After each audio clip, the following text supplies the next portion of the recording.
Avant d'être un entrepreneur, nous sommes des êtres humains. Lorsque nous hésitons à entreprendre ou que nous rencontrons des problèmes pendant la mise en œuvre d'une idée entrepreneuriale, cela vient d'abord et toujours d'une problématique humaine. Alors, juste avant de regarder cet épisode de Parcours d'entrepreneur, je vous invite à faire pause et cliquer sur le premier lien en description afin de voir et comprendre ce que je vous propose, afin de passer outre les problèmes humains et toujours performer, même en période de crise. Et maintenant, bon épisode.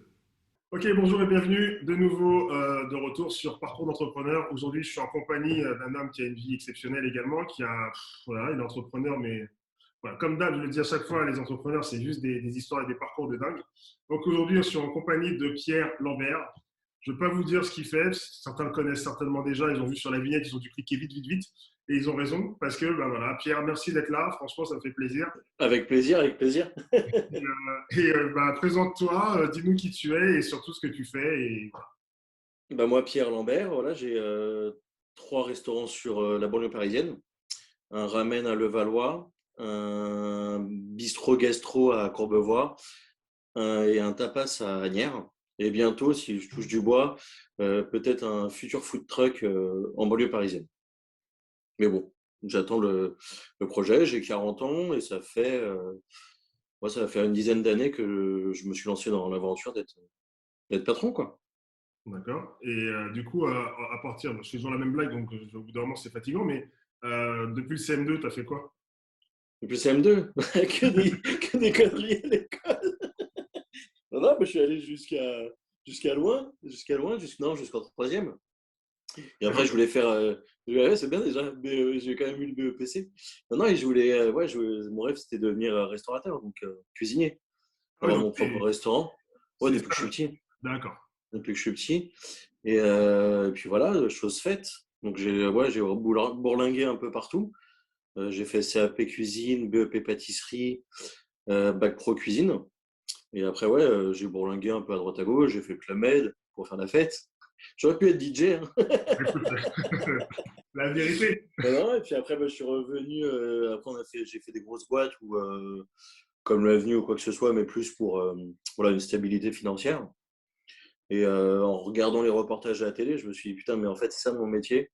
Je veux revenir dans les vrais restaurants et j'ai commencé à bosser dans les petites entreprises comme le Pasco dans le 7e. Et l'une de mes premières places de chef, mais la plus grosse place de chef, c'était au restaurant Carte Blanche, rue Lamartine, où là, pendant 2 ans, je me suis éclaté et moi, je pouvais tout faire, quoi. Ah oui, tu Et faisais. après, voilà, j'ai eu la chance de divorcer, ce qui m'a permis d'acheter mon petit fonds de commerce à Levallois. Où on avait 20 places assises et proposer que ma vision des choses. D'accord. Et Donc, du après, coup, tout est parti de là.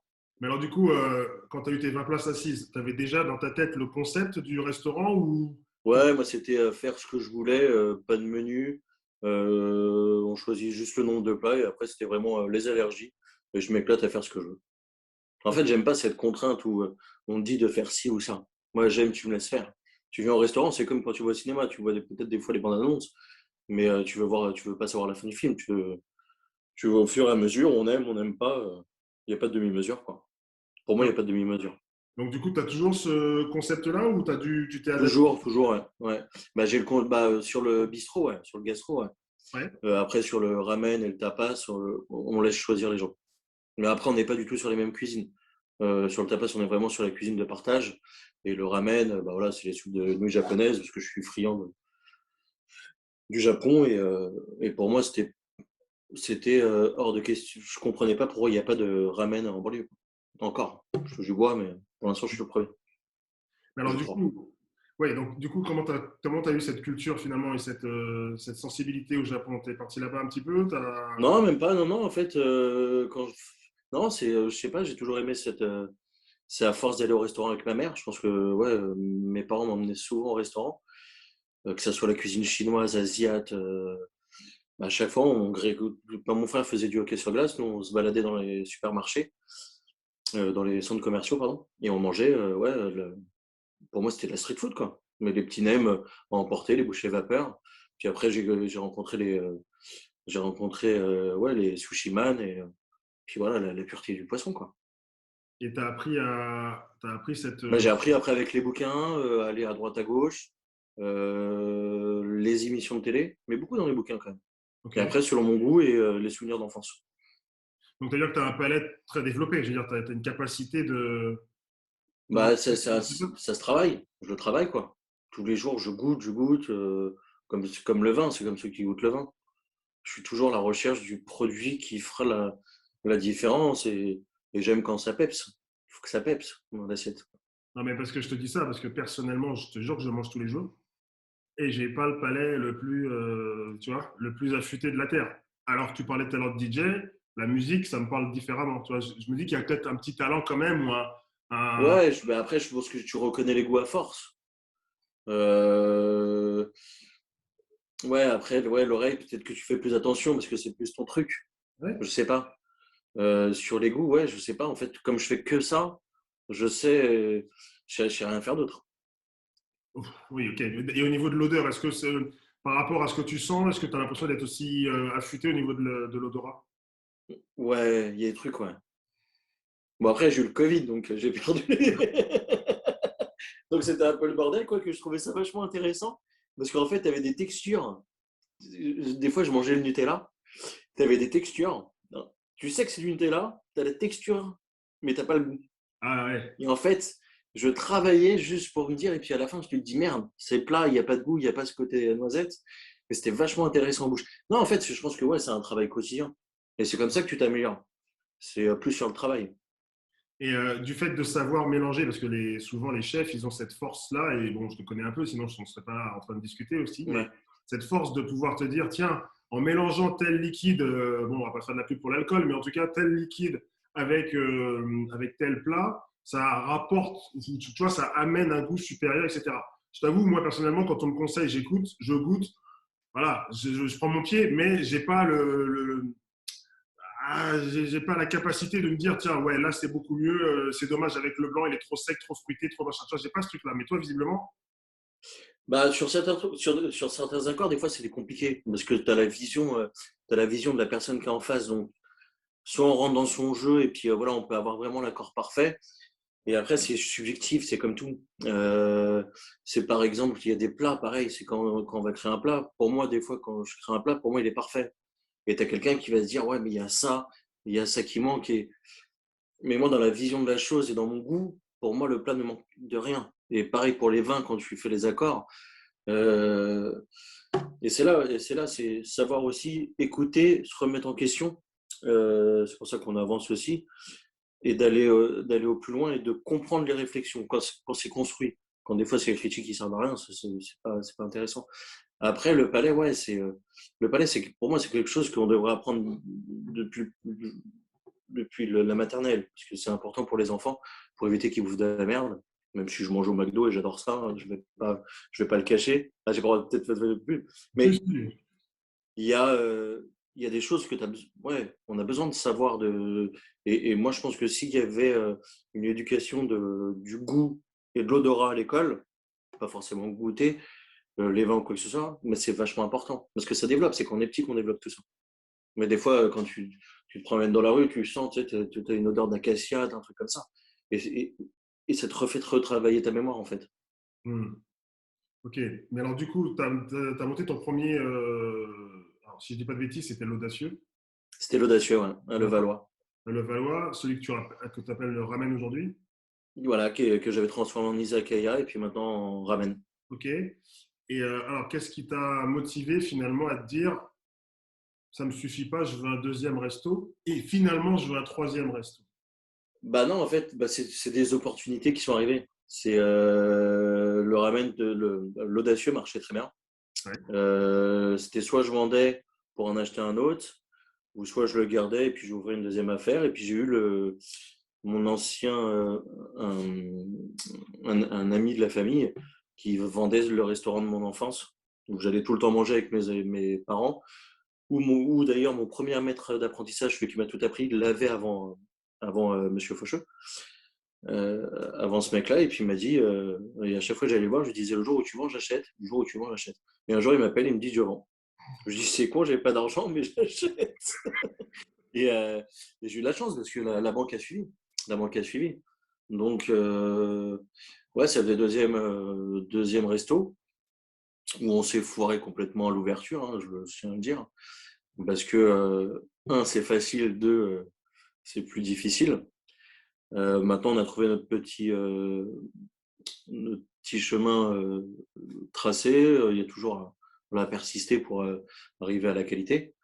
Et le troisième, ça s'est passé, chercher un troisième, parce que comme on refusait du monde dans ce style de restauration, j'en cherchais un troisième au cas où, pour remonter et faire vraiment voilà, une plus-value sur un lieu. J'ai la mairie d'Asnières qui nous a contactés, où ils préemptaient des fonds de commerce. Et ils m'ont présenté un ancien kebab, wok pizza, un truc un peu perdu, qu'on a repris comme ça. Et donc, on a ouvert pendant la période du Covid, quoi. Mais alors, du coup, c'est là que je suis un peu étonné parce que je me dis, c'est toi le patron, c'est toi le chef d'orchestre dans l'histoire, donc c'est toi qui pense les plats et les concepts. Et bêtement, je me dis, tu peux pas être aux trois endroits en même temps. Donc, Ouais, quel est ton secret? les bonnes personnes. C'est qu'en fait, à la base, quand j'ai ouvert l'Audacieux ou même le bistrot, et c'est là où je me suis planté, c'est que des fois, je voyais trop le salaire. Je faisais trop attention. Je me disais, ouais, mais si je dépense trop et machin. Et en fait, il vaut mieux dépenser plus et avoir des gens plus qualifiés que de faire l'inverse. Et je m'en suis rendu compte aujourd'hui. Donc, je crée, mais je ne crée pas tout seul parce qu'en fait, je crée avec toute mon équipe. Là, tout à l'heure, c'est marrant parce que tout à l'heure, on crée la nouvelle carte des ramen pour l'été. Donc, on va te sortir du lot. On va proposer des ramen un peu froides, modernes, mais vraiment, voilà, plutôt froides que chaudes, parce que les gens ne connaissent pas. Et justement, j'avais tous mes chefs et on travaillait sur le goût pour que ça soit parfait. Donc, en fait, ouais, c'est plus une histoire de famille et d'équipe. Ok. Et t'as mis combien de temps à Après, trouver? après, il y a ma vision des choses. Mais la vision extérieure aussi et leur toucher est important aujourd'hui, je pense, dans ma restauration. Ok, donc finalement, tu es le chef d'orchestre, mais tu fais aussi confiance finalement en tes chefs que tu. Ouais, j'ai toujours fait confiance entre guillemets. D'accord. Peut-être à tort ou peut-être à tort sur certaines personnes, mais non. Je reste, malgré mes échecs ou mes mauvais choix, je reste persuadé que j'ai tiré le meilleur de chacun. Ok. Et du coup, tu as mis combien de temps à trouver, par exemple, ta première personne pas de confiance, mais en tout cas où tu te dis, ah ouais, là, c'est bon, je peux y aller, je peux dormir sur mes quatre oreilles, je suis bien. Bon, j'en ai eu plusieurs, mais après, comme ça tourne aussi quand même pas mal, parce qu'il y en a que je fais partir, parce que quand ils ont fait un certain temps, vaut mieux qu'ils partent autre part, parce que voilà, c'est le problème de la restauration. Il y en a qui restent très longtemps et d'autres qui sont, pour moi, plus à partir et vraiment faire leur histoire de vie, parce que j'ai que des jeunes en général dans mon entourage. Euh, ouais, j'ai peut-être mis un an au départ de toutes les sociétés, ouais. Ok, donc ça va, c'était assez rapide. Et sinon, Ouais, le reste du temps, c'est toi qui donne un petit coup de main, en tout cas, c'est toi qui fait si la personne n'est pas encore c'est repartie. ça. Bah, au départ, j'étais sur place, donc je bossais vraiment, j'étais vraiment. Mais après, c'est pareil, je leur montre que demain, personne n'est indispensable, quoi. Il faut taper dedans, on y va, et puis on se remonte les manches, même si je suis en rendez-vous, et je vais bosser, quoi. Ok. Du coup, question aussi par rapport à ça, parce que là, tu as pris trois établissements différents. Au moment où tu montes ton premier, ton entourage, il t'accueille comment par rapport à ça? Mais ils sont contents. Ah non, Ils mais sont contents parce que même si. Hein? au début, au niveau du projet, hein. Ah, ils me laissent faire. D'accord. Ils m'ont laissé faire. En fait, le truc, c'est pas ça, c'est que moi, c'est des fois. Je- à l'époque, je disais, mais moi, je suis. Quand on me demande ma profession, donc, ok, aujourd'hui, je suis restaurateur. Mais moi, dans ma tête, je suis cuisinier. Mon vrai métier, c'est cuisinier.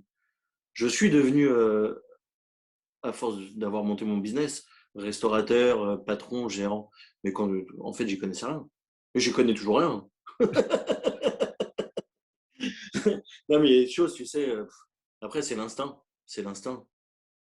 C'est l'instinct. Et, euh, et aujourd'hui, je regarde ce qui marche entre guillemets, et ce que je veux faire.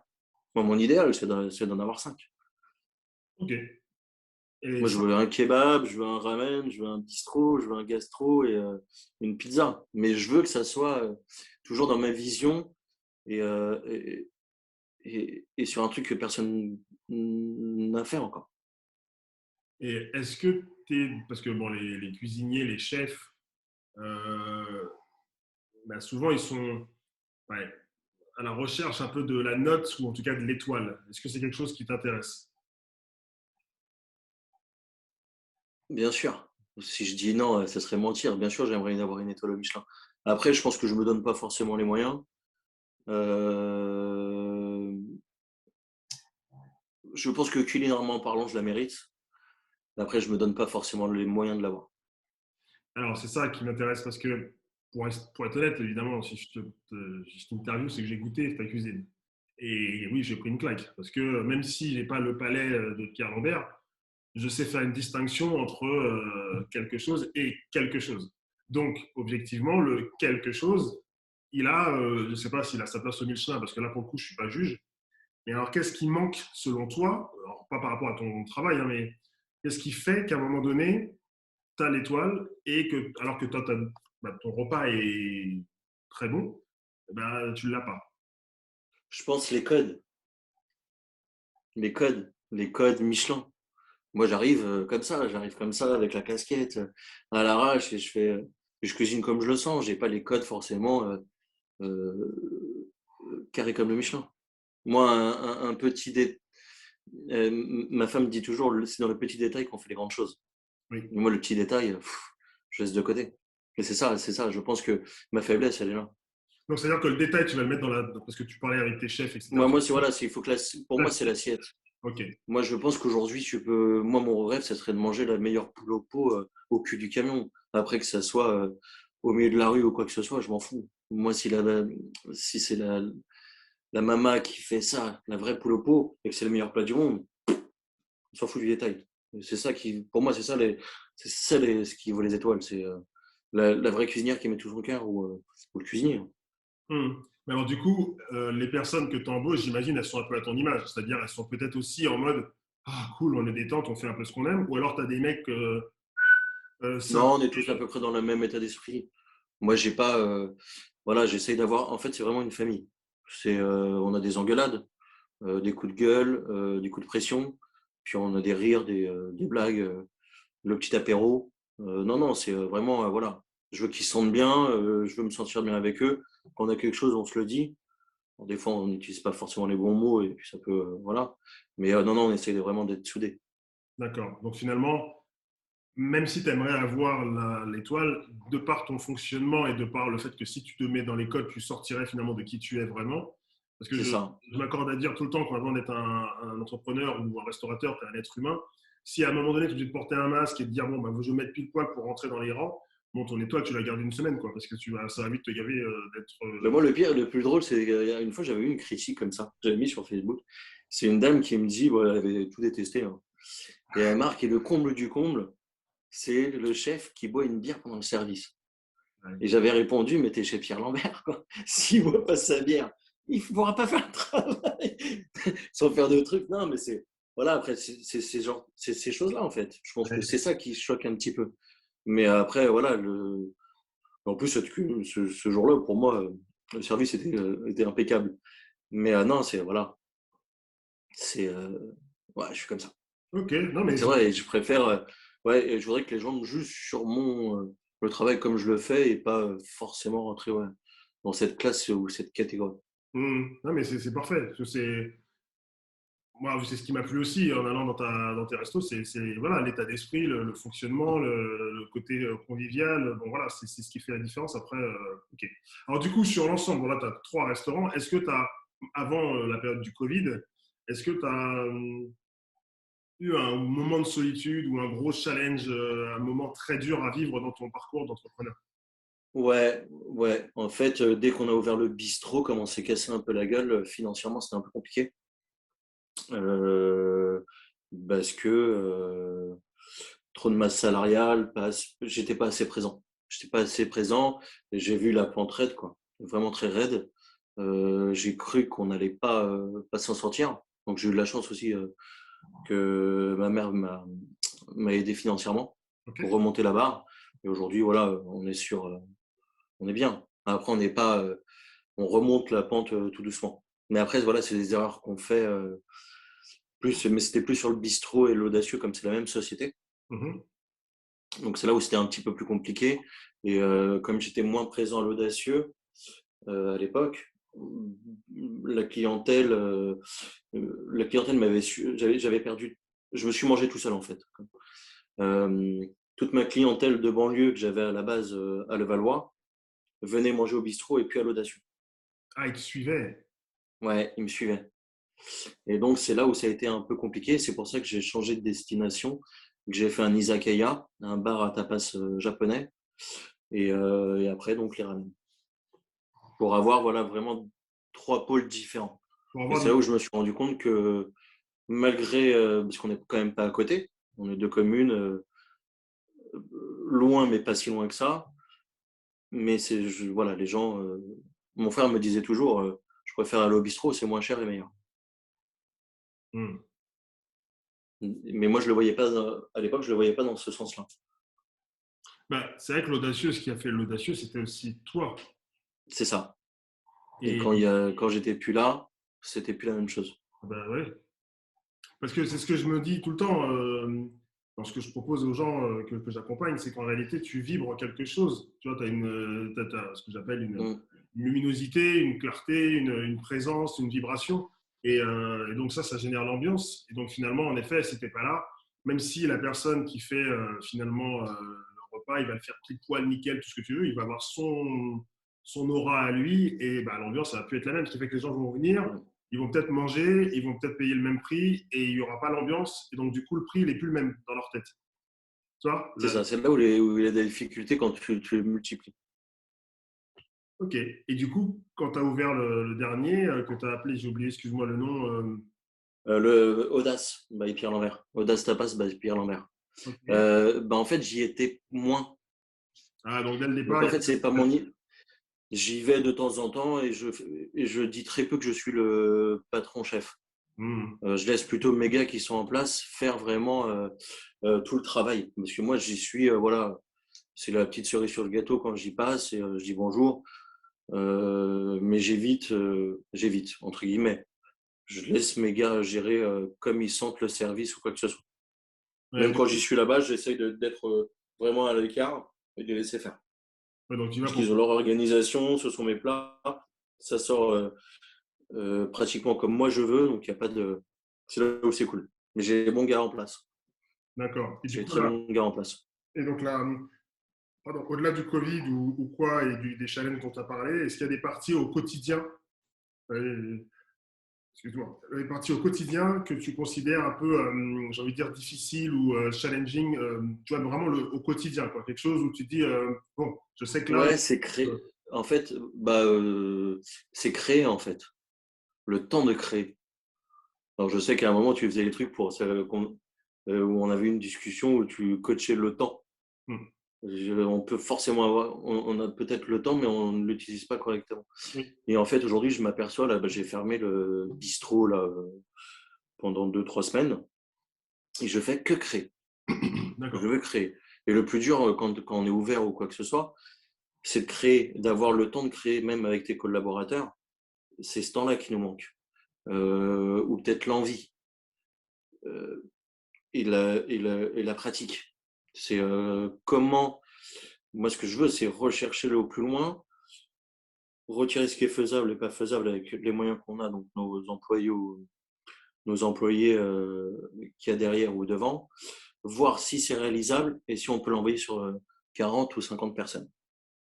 oui. Et, et c'est ça pour moi le plus important. Oui, mais parce que ça, je vais rebondir sur ce que tu as dit par rapport au temps et ce que tu viens de dire là, c'est énorme parce que c'est vrai que si tu fermes, bah, tu as le temps.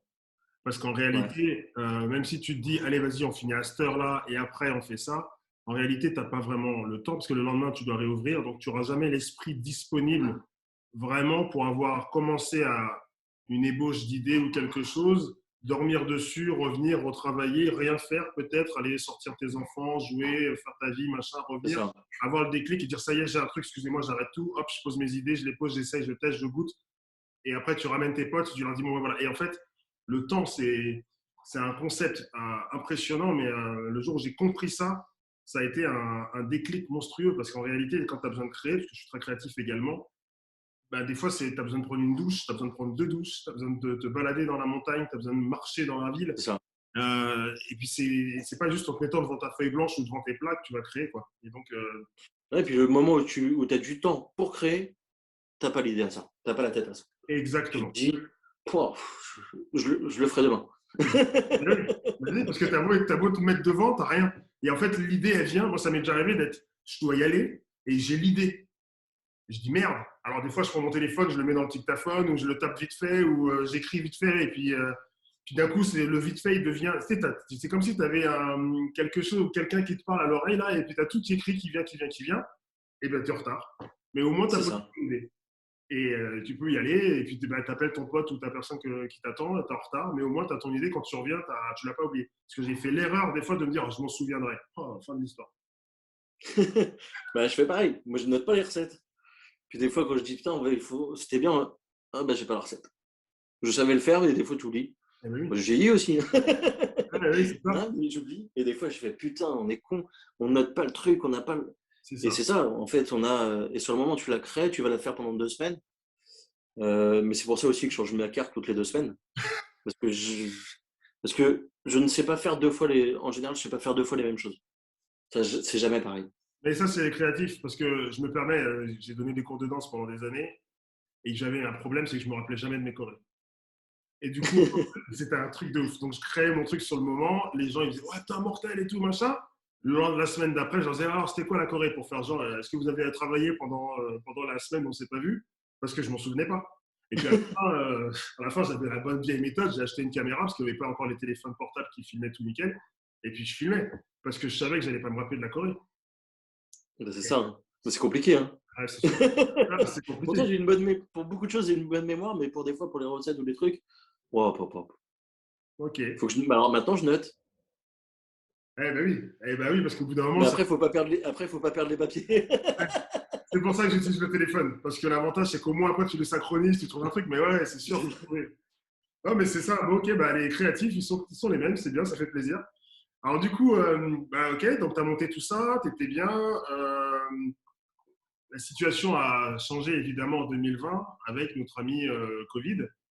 Comment Ouais. comment tu as réagi à ça? Comment ça s'est passé dans ton quotidien et dans le quotidien de tes équipes finalement? Parce que vous êtes quand même trois Bon, responsables. je dis pas, bon, au départ, on a profité, première vague, on a profité de la fermeture, hein. Comme ça, j'ai profité aussi de ma femme et mes enfants. Ouais, Donc ça, c'était cool. ouais. On a fait beaucoup d'apéros. Oui. Voilà, c'était cool. Après, c'est vrai que ça a commencé à faire long.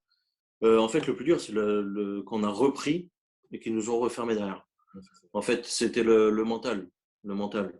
Après, moi, je suis quelqu'un d'optimiste, donc je suis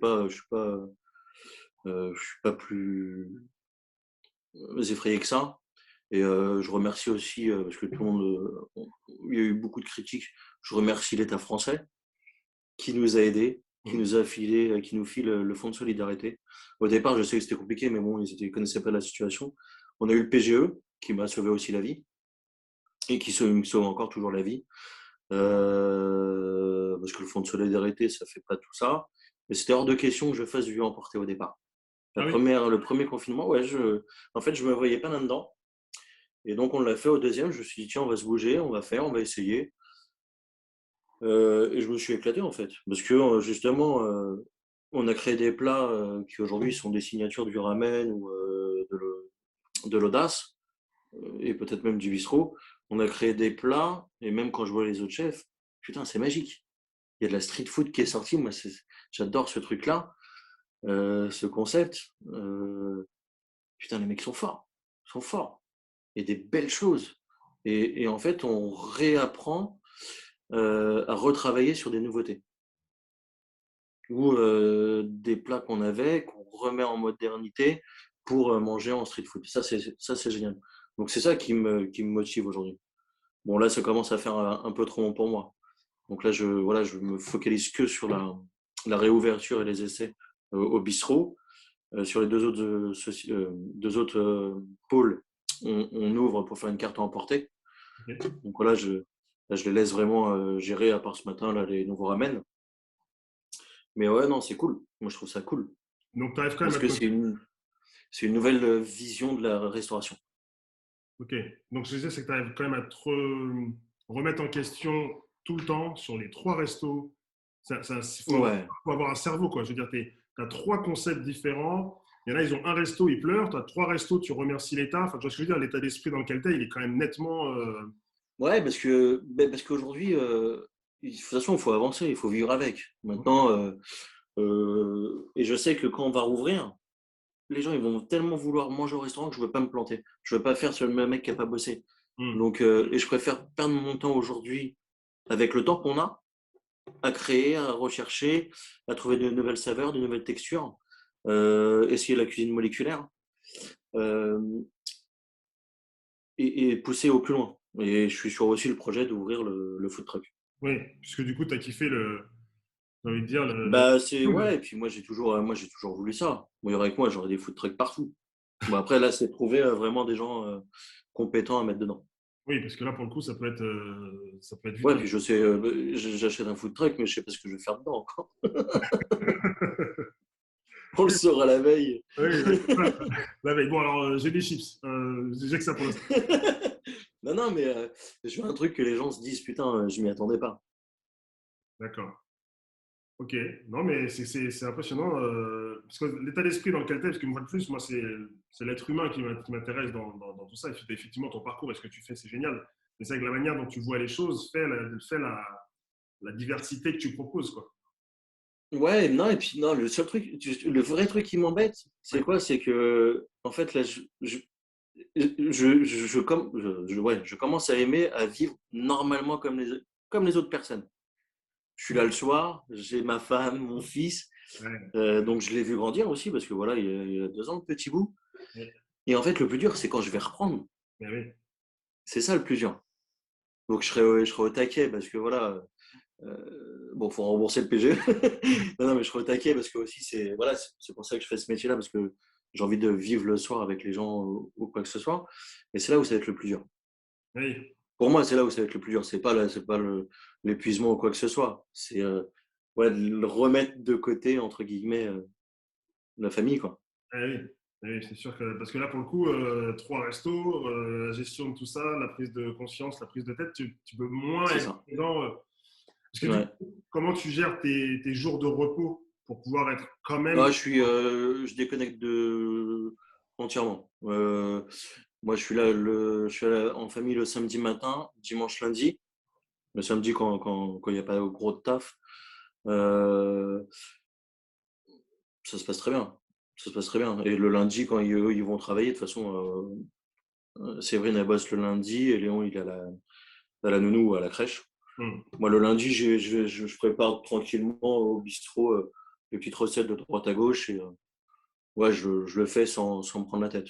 Ou je me fais un bon petit resto tout seul, déconnecté et être dans ma bulle, en fait.